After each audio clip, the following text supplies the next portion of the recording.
Hello friends, welcome back to our channel. భారత వైమానిక దళం సాధ్యమైనంత త్వరగా అత్యంత అధునాతన సాంకేతికతను అందిపుచ్చుకోవాల్సిన అవసరం ఉంది. భారత్ తన 5వ జనరేషన్ యుద్ధ విమానాల తయారీ కార్యక్రమాన్ని వేగవంతం చేయాలని air force chief AP Singh అన్నారు. F-35 స్టెల్త్ ఫైటర్ జెట్లను భారత్కు అమ్ముతామని అమెరికా ప్రెసిడెంట్ ట్రంప్ చెప్పిన కొన్ని రోజులకే ఏపీ సింగ్ ఈ వ్యాఖ్యలు చేయడం ప్రాధాన్యత సంతరించుకుంది. ఇండియా టుడే కాంక్లేవ్ 2025లో మాట్లాడుతూ F-35లపై ఇంకా సమీక్ష జరగలేదు. దీనికి సంబంధించిన ధరను కూడా దృష్టిలో పెట్టుకోవాలి. ఒక్కో F-35 $80 మిలియన్, అంటే సుమారు 690 కోట్ల వ్యయమవుతుంది. ఇది ప్రస్తుత మార్కెట్లో ఉన్న అత్యంత ఖరీదైన విమానం. పైగా F-35 పనితీరుపై కూడా కొన్ని అనుమానాలు ఉన్నాయని ఎయిర్ మార్షల్ ఏపీ సింగ్ అన్నారు. F-35ల గురించి పూర్తిగా విశ్లేషణ చేయాలి. మన అవసరాలు ఏంటి, F-35లో ఉండే ఆప్షన్లు ఏంటి అనేవి బేరీజు వేసుకోవాలి. ధర కూడా ఇందులో భాగమే. ఇదేమీ ఇంట్లోకి కొనుక్కునే వాషింగ్ మిషనో ఫ్రిడ్జో కాదు కదా, చూడ్డానికి బాగుందని కొనుక్కోవడానికి అని ఏపీ సింగ్ అన్నారు.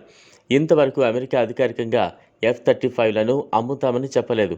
మనం కూడా ఇంకా ఈ విషయంలో ఆలోచన ఏది చేయడం లేదని ఏపీ సింగ్ అన్నారు. భారత్ తన తక్షణ అవసరాల కోసం మార్కెట్లో దొరికే వాటిని వెంటనే కొనుగోలు చేయాల్సిన అవసరం ఉంది. ఇప్పటికే చైనా 6వ జనరేషన్ యుద్ధ విమానాలను విజయవంతంగా పరీక్షించింది. కానీ మనం మాత్రం ఇంకా 5వ తరం జనరేషన్ యుద్ధ విమానాన్ని డెవలప్ చేసే స్థాయిలోనే ఉన్నాం. మన 5వ జనరేషన్ విమానం 2035లో కానీ అందుబాటులోకి రాదని ఏపీ సింగ్ చెప్పారు. భారత వాయుసేనకు 42 ఫైటర్ స్క్వాడ్రన్ల అనుమతి ఉంది. కానీ ప్రస్తుతం మన దగ్గర 30 స్క్వాడ్రన్ల విమానాలు మాత్రమే ఉన్నాయి. ఒక్కో స్క్వాడ్రన్లో 18 యుద్ధ విమానాలు ఉంటాయి. ఒకవైపు చైనా 6వ జనరేషన్ యుద్ధ విమానాన్ని తయారు చేసుకుంది. ఇక పాకిస్తాన్ వద్ద F-16 ఫ్లీట్ ఉన్నాయి.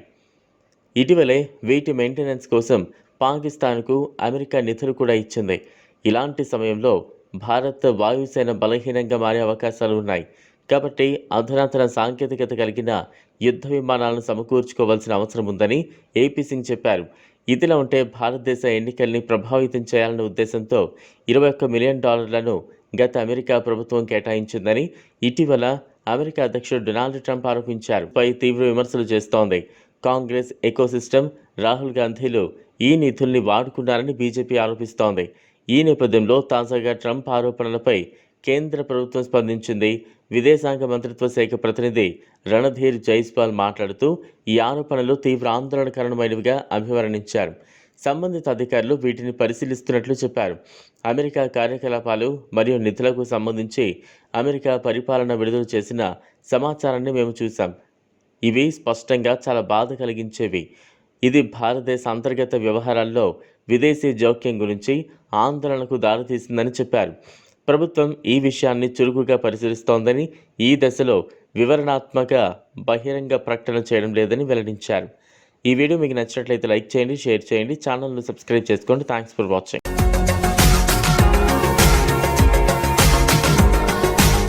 మరిన్ని అప్డేట్స్ కోసం మా ఛానల్ని సబ్స్క్రైబ్ చేయండి.